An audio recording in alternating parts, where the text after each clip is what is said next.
Welcome to section 4.2, which is L'Hôpital's rule. I took French, so I say it correctly. L'Hôpital is how you say it. And I know I'm spelling it differently than he is spelling it. And I just wanted to refer you, not to Wiki, although I am getting this image from Wiki. Let's speak to Monsieur Guillaume de L'Hôpital himself. How does he spell it? No S. Okay, but in English and in some writings, you can see it with an S. Even when you see the S, you still say l'hôpital. Some limits cannot be found using algebraic methods. We've encountered limits that we could not find before. We say that limit does not exist. That's not the same thing as undefined. So let me review for you really quickly. There's a little bit of review. If I have the limit as x approaches 3 of 1 over x minus 3, I am tempted to just plug in, and I would say I have 1 over 3 minus 3, which is 1 over 0. The answer is not 1 over 0. The answer is not undefined. I know that 1 divided by 0 is undefined. The answer is that the limit does not exist. Why doesn't the limit exist? Because this, remember, represents a shift over here of my basic graph, which normally would be right there. Instead, I shift it this way, and normally my graph would be right here. And so instead, I shift it this way. And having a positive infinity on one side and a negative infinity on the other side would mean does not exist.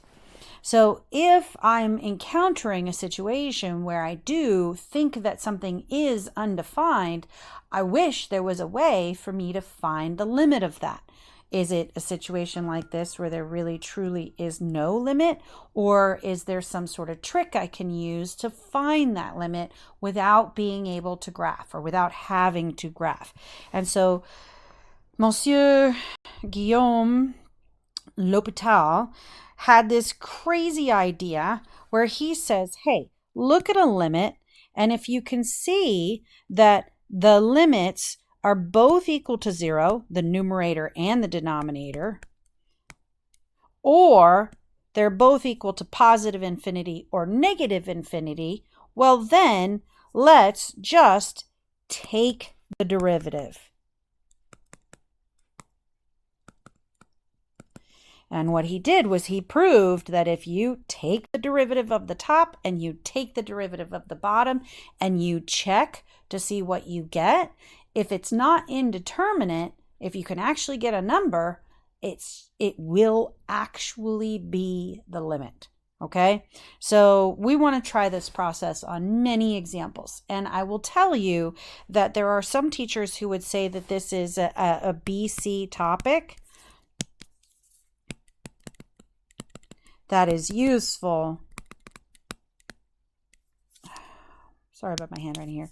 Useful. Wow, really terrible.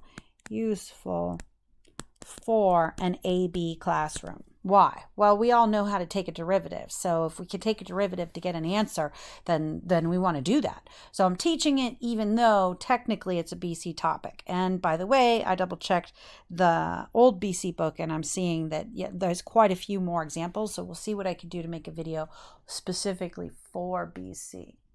Now, my examples. I want you to know that there's like a note here that he writes down, and that's, going to be painful for me to write it down, but I'm going to. Note,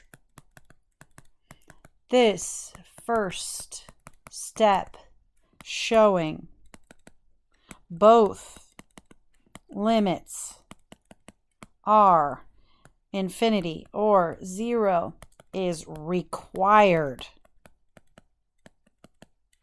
for the AP test. And please avoid writing the limit is equal, ready? Equal to infinity over infinity, or 0 over 0. No, please don't write those things. Okay, now I've just written all over the space, but that's because I was going to have to do these 2 steps. So I've put my work right here. Okay, so we can focus in on these. And I'm just going to say that there's like a step 1 and then there's a step 2. And I'm always trying to make sure that I do that step 1, which is to check to see, do I have indeterminate form?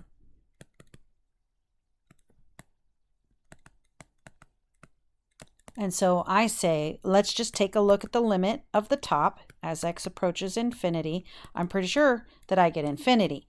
Let me look at the limit of the bottom as x approaches infinity. Well, e to the infinity, I know you might feel like you don't know what that is, but e is a number, right? It's 2.7 something. So if we, multiply that by itself an infinite number of times, I hope it's obvious that we will indeed get infinity. Okay, so that is step 1.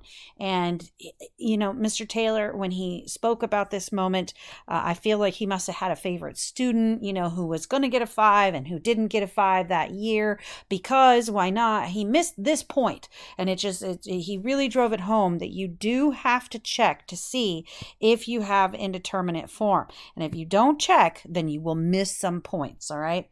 Now, in the year since this particular exam happened, where some kids lost some points for not checking, they really haven't put LHpitals rule on the free response, which means it's due. Any year now, it will be in free response and you will need to be checking. So I just wanted to mention that to you. All right. Now, how do I go about doing this from here then? Well, so I'm going to say that I can actually apply a derivative to my limit. My limit is x approaches infinity of x over e to the x. And technically what this means is I'm allowed to take the derivative of the top. So the d dx of x is really going to be 1. I still have my limit because I haven't done that yet. So it's going to be 1 on top. And then on bottom, the derivative of e to the x is just e to the x. Now that I have this 1 right here, I know that I no longer have indeterminate form, right? I don't have 0 over 0. I don't have infinity over infinity or negative infinity over negative infinity. So the only option I have left is to actually plug this in and see what I get. So I'm saying that what I will get is 1, and here's the moment. This is shady math that I would really prefer that you don't write this down, right? So 1 over infinity, which is approximately equal to 0. Why? Well, 1 over a million is 1/1,000,000th, right? 1/1,000,000th. That's a lot of zeros. That's basically 0, right? It's not even a penny. It's not even it's like so low. It's not even like a fraction of a penny. It's worthless value. So shady math says that that's approximately equal to 0. Real math says you could just put that right there. Just say it's 0. You just know that that's what it is. 1 over a big number is definitely 0 in calculus. All right. So now I want to do my check on the next one. And notice how all he's doing here is he's flipping them. But I want to do the check. So I'm saying that the limit of e to the x as x approaches infinity is the same as, infinity. And that the limit of x as x approaches infinity is also infinity. So boom, I've done my check, and now I can apply my derivative d dx, and I'm applying that derivative to the whole limit as x approaches infinity, and I have the e to the x on top and I have the x on bottom, and that will really be what? It will really be the limit of e to the x. The derivative of e to the x is e to the x, and the derivative of x is 1. And so this is as x approaches infinity. And I no longer have an indeterminate form, right? This is all over 1 now. It's not over 0 and it's not over infinity. So the only option I have left is to try and evaluate this. And by the way, if shady math, if I say e to the infinity over 1, I hope you understand I will definitely get infinity. And so right here, I'll just go ahead and declare that I get infinity. All right. Now, the next one. When I look at these, are basically the same thing, x over e to the x or e to the x over x. So all he's doing is going back to the original one. What is different about number 3 is that here x was going to infinity, x was going to infinity. Here it is not. X is not going to infinity. So what is x going to? It's going to 0. So I'm going to check, and I want to say that my answer will be 0, right? That the limit as x approaches 0 of x is 0, because I just plug in that 0. But here's the part that's, interesting here, which is that that is not going to work on the other side. The limit as x approaches 0 of e to the x is not 0. No, the limit of e to the x as x approaches 0 is e to the 0, which is 1.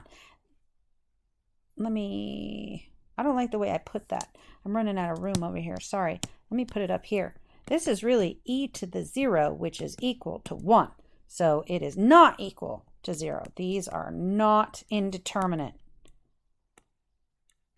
Not indeterminate.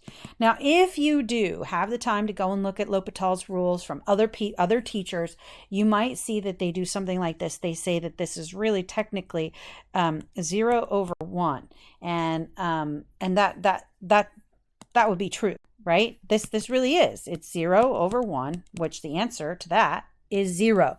Remember, dividing by 0 is undefined, but dividing into 0 is just 0. But what I meant to say about other teachers is you might see something like this. You might see infinity over infinity. That's what he's saying. Please don't write that. You might see this, that this is approximately equal to infinity over infinity. Don't do that. We really don't like that.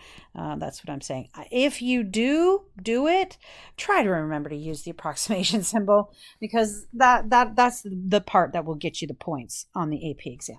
All right. Now let's see. That was not the only note that he has for this section. He actually says, and I'm not going to write this one down. He says some teachers choose to omit the first step, showing the numerator and the denominator limits separately until we do the final review before the AP test. But just in case we're running short on review time, I'm going to cover it right now. Also, I'll mention this is without L'Hôpital's rule. He wants me to do number 5 the old-fashioned way. I'm going to go over it in a second, and then do it with the derivative next. But let me do number 4 first, and I did save it out. I have it right here. Let me just make it just a little bit bigger. Okay, so I'm checking. So this is my check. I want to see what the limit as x approaches 0 of 3 minus 3e to the 3x is. And I'm telling you right now, what it looks like to me is that this is 3 minus 3e to the 3 times 0. Well, that means that I have 3 minus 3e to the 0, because 3 times 0 is 0. And what is e to the 0? It is 1. So what I end up with is 0. That's me just checking to see what I get. Now on the bottom, the limit is also going to be 0, because the limit as x approaches 0 of x is going to just be 0. So boom, I have my check. I am allowed to use L'Hôpital's rule, and because I have an indeterminate form of 0 over 0. And how do I go about using it then? I'm going to say that once I've done my check, I can just come in here and I can take the derivative. So I'm going to say I'm applying a dx right there, and then this limit will be equal to, ready? So the limit as x approaches 0. Notice how I'm taking the time to rewrite this whole limit. It helps. Trust me, it's a good idea. This notationally looks really good on the AP exam, that you took the moment to just say to yourself, well, what was I doing again? All right, taking the derivative of 3, I get 0. Taking the derivative of negative 3e to the 3x, I get negative 3e to the 3x times the derivative of the inside function. This is my inside function. There's my hook on. My hook on will be 3, because the derivative of 3x is 3. And so now I can say that on top, what I have is a limit. Whoops, and there you go. right now. That reminded me that I'm still taking a limit. I haven't actually plugged in 0 yet. I just took the derivative of the top. Let me take the derivative of the bottom as well. I get a 1. And so let me clean this up a little bit more. This is the limit of 0 minus 3e to the 3x. These two things can be multiplied together. This is negative 9e to the 3x. And on bottom, notice I no longer have indeterminate form. I can totally just plug in that 0. I will not get division by 0 anymore. Instead, I know for a fact that in the denominator I will have 1. And even if I get 0 on the top, my answer would just be 0. But in this case, I plug in that e to the 3. I plug in that 0. I end up with a negative 9 e to the 0, which is still over 1. And my answer will be negative 9 over 1, which is just negative 9. Okay? Now, back to the old-fashioned way of us finding the answers for these kinds of questions. Because when I look at this, well, I'm going to do my check, but I can tell that in there is a difference of squares and something can cancel out. So let me see if I can't check to see, can I use L'Hopital's rule? Do I even, well, you know what? Yeah, no, check. This is for both of these, for 5 and for 6, I'm checking. So I have the limit as x approaches negative 1, and on top, I say that I have, well, let me just put it down here like that. 2 times negative 1 quantity squared minus 2 is going to be all over negative 1 plus 1. Oh, yeah, here I see that division by 0 thing. And on top, what do I see is I see negative 1 being squared, which is 1. 1 times 2 is 2. 2 minus 2. Aha, I get 0. So I checked, but, that's not the way that he wants me to present that to you. Sorry. Let's do it the right way. The limit as x approaches negative 1 of 2 times x squared minus 2, I end up with 0. And if I check the denominator, the limit as x approaches negative 1 of x plus 1, I still, boom, get 0. Okay, so that's me doing my check. Now then, number 5, the old-fashioned way, if I continue and I just want to practice this is the limit as x approaches negative 1, and I can factor out a 2, and I get an x squared minus 1 on top and an x plus 1 on bottom. And I remember that this factors into x plus 1 and x minus 1, and that these guys will cancel out. And now I have a new limit, and these really are equal, is that x approaches negative 1. I'm taking the limit of 2 times x minus 1. Now, when I plug in that negative 1, I get 2 times negative 1 minus 1 is going to end up being 2 times negative 2, which is going to be negative 4. So that's my answer. Yay. That's without L'Hopital's rule. What about with L'Hopital's rule? This is basically a proof to you that L'Hopital's rule works and why it works, because we use algebra techniques here. But if we use L'Hopital, this is what it looks like. I did my check. Okay, great. And then I'm going to say that this is really me applying a derivative to the top and to the bottom. And so this is really equal to the limit as x approaches negative 1. What's the derivative of 2x squared? It's 4x. What's the derivative of negative 2? It's 0. What's the derivative of x? It's 1. And what's the derivative of 1? It's 0. So I can rewrite this as the limit, and don't make fun of my m's, x approaches negative 1 of, of 4x over 1. I don't have to write the over 1. I can just take that 4, plug in that negative 1, and I get a negative 4, which is the same answer both ways. Okay, so L'Hopital's rule works. And I now can move on to the next part of this lecture, where he says, do not use L'Hopital's rule just because it looks like a candidate. If example 3 was not a candidate because direct substitution did not work. That's this one up here, number 3. I checked it. where did I check it? I checked it right here. It was not indeterminate form. It was 0 divided by 1, which is really just equal to 0. And that ended up being my answer, and that's why I put a box around it. If you're using L'Hopital's rule and you still get that indeterminate form, once you've taken the derivative, then you can use the rule again. It can be repeated as many times as necessary. Just remember to use direct substitution at each step to make sure that the rule can still be used. So you do need to check. So now we can look at example 7, but I won't lie. I did want to take a peek at it in Desmo, so I have graphed it. Here it is.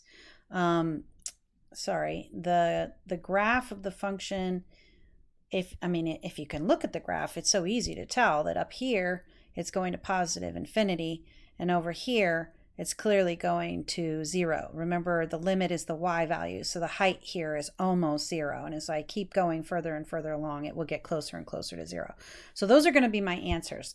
Now, I momentarily, I also wanted to review, that's the shape of e to the x. The denominator, though, is e to the negative x. So what is e to the negative x?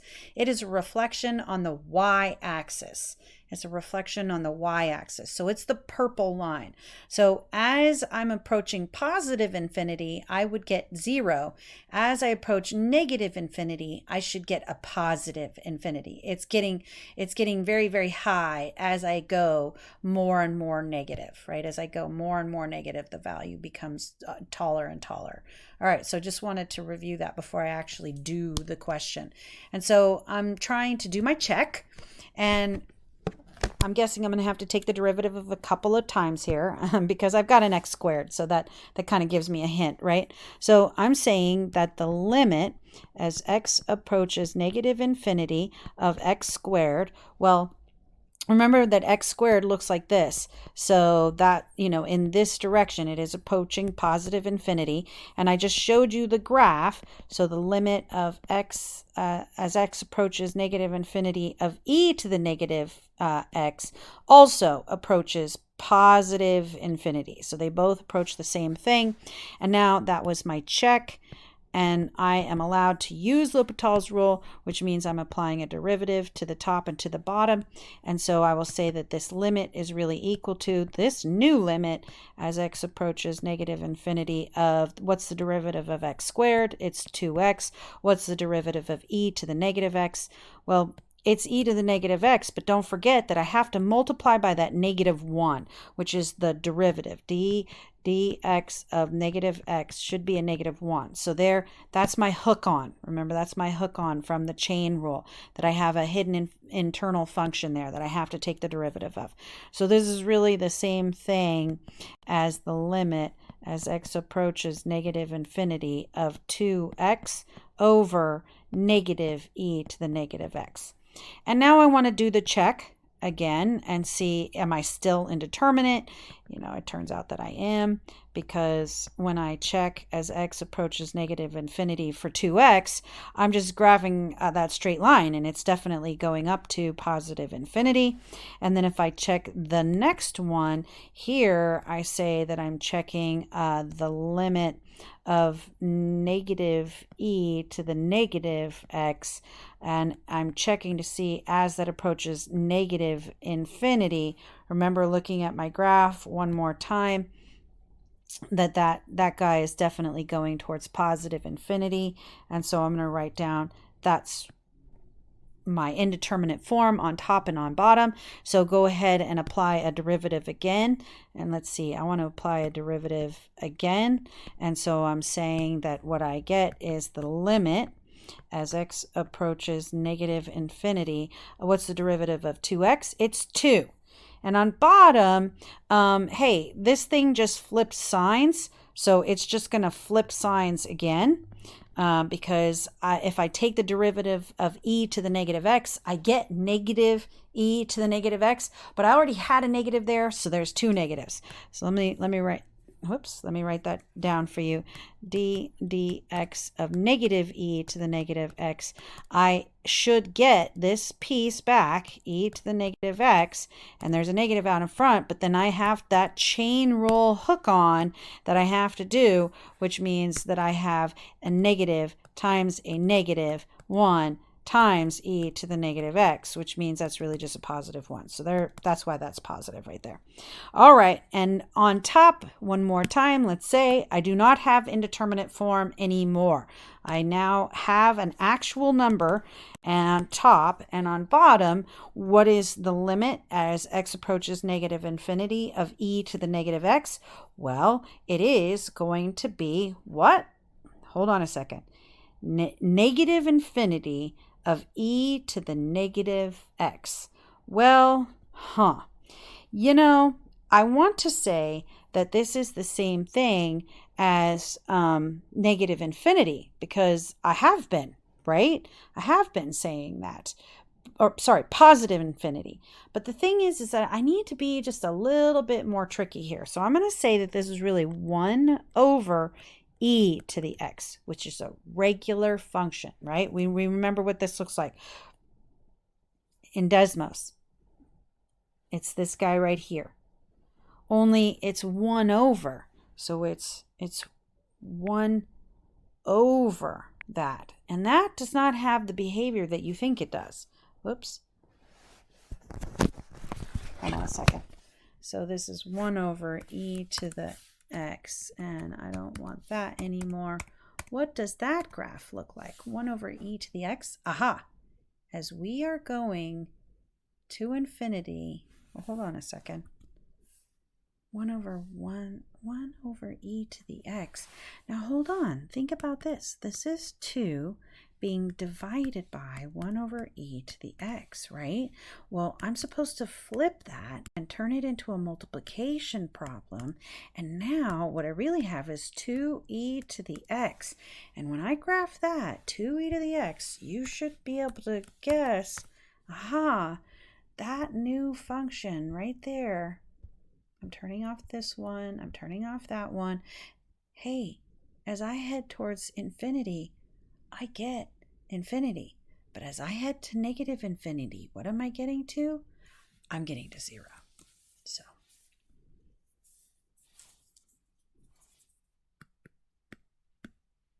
now that one was a tricky one. I won't lie. Good luck with those. This next one's a little bit more straightforward, okay? So the limit as x approaches 1 of some stuff, right? On top and on bottom. So I'm moving over here and I'm saying that I can just try my check step and see that I'm going to have the limit as x approaches 1 of the natural log of x minus x plus 1. Well, in my head, I'm not trying to write this down for them to see, but the natural log of 1, well, that's just 0. And if I take away 1 and add 1, well, that's also just 0. So this is equal to 0. And this shady math, you can do it, and then you can just cross it out on the test. Don't even look at my shady math graders. I'm not interested in that. And you guys seeing what my thinking was. The limit on the bottom as x approaches 1 is what? Well, of x squared minus 2x plus 1. I recognize this as being x minus 1 quantity squared. So if I plug in a 1 minus 1 quantity squared, I get 0. But if you do the arithmetic on the original expression, you also get 0. So we're all good. Check. We are allowed to use LHpitals rule here. So I'm allowed to say that I'm applying a derivative to this, d dx. And again, that part in red, you do not have to write. You can just say that this is the limit as x approaches 1 of the natural log of x. That's a 1 over x. And what's the derivative of negative x? It's going to be 1. And what's the derivative of 1? It's 0. How about what's the derivative of x squared? It's 2x. What's the derivative of negative 2x? It's negative 2. What's the derivative of 1? It's 0. These parts don't matter. I am not interested in them. And I am stuck again. If I do the limit, this is another check. If I do the limit as x approaches 1 of 1 over x, that will be 1 over 1 minus 1, that would be equal to 0. And if I do a check on the bottom, the limit as x approaches 1 of the denominator, 2x minus 2, if I plug in that 1 right there, then I get 2 times 1, which is 2, minus 2 is 0. So I still have indeterminate form, and I can apply another derivative to it, dx, and you don't have to write that. You're just allowed to go straight to here. The limit as x approaches 1 of, what's the derivative of 1 over x? So d dx of 1 over x is the same thing as taking the derivative of x to the negative 1 power. When I take the derivative of x to the negative 1 power, I should get x to the negative 2 power, and that power that I originally had comes out in front and sits right there. And what's the derivative of negative 1? It is 0. And then down here on the denominator, what's the derivative of 2x? It's 2. What's the derivative of negative 2? It's 0. Those parts I don't care about. And now I want to kind of rewrite this just real quick, just so I can kind of get sense of it. Do I even have a denominator anymore? What does this look like? Well, I have negative 1 over x squared. And that was in the numerator, okay? And then in the denominator, I have a 2. So again, let me rewrite this one more time. This is the limit as x approaches 1. Hey, it's not indeterminate anymore. It's not indeterminate anymore. I'm going to get a 2 on the bottom. I can stop. I can stop here. I can say something's going to be equal to 2 on the bottom. And on top, what will I get? Negative 1 over 1 squared? Well, that's the same thing as negative 1 over 1 squared is negative 1 over 2. Boom, my answer is negative 1/2. Ta-da! It's not pretty. It wasn't easy. But it was probably easier than, I don't know, any other method that I could have come up with to try. Because like on the top, for number 8, there's nothing to factor on top. So while I could factor the bottom into this guy, there's no way for me to cancel anything out there. So it was the only method that I had available to me. Note, one more note. There are other indeterminate forms.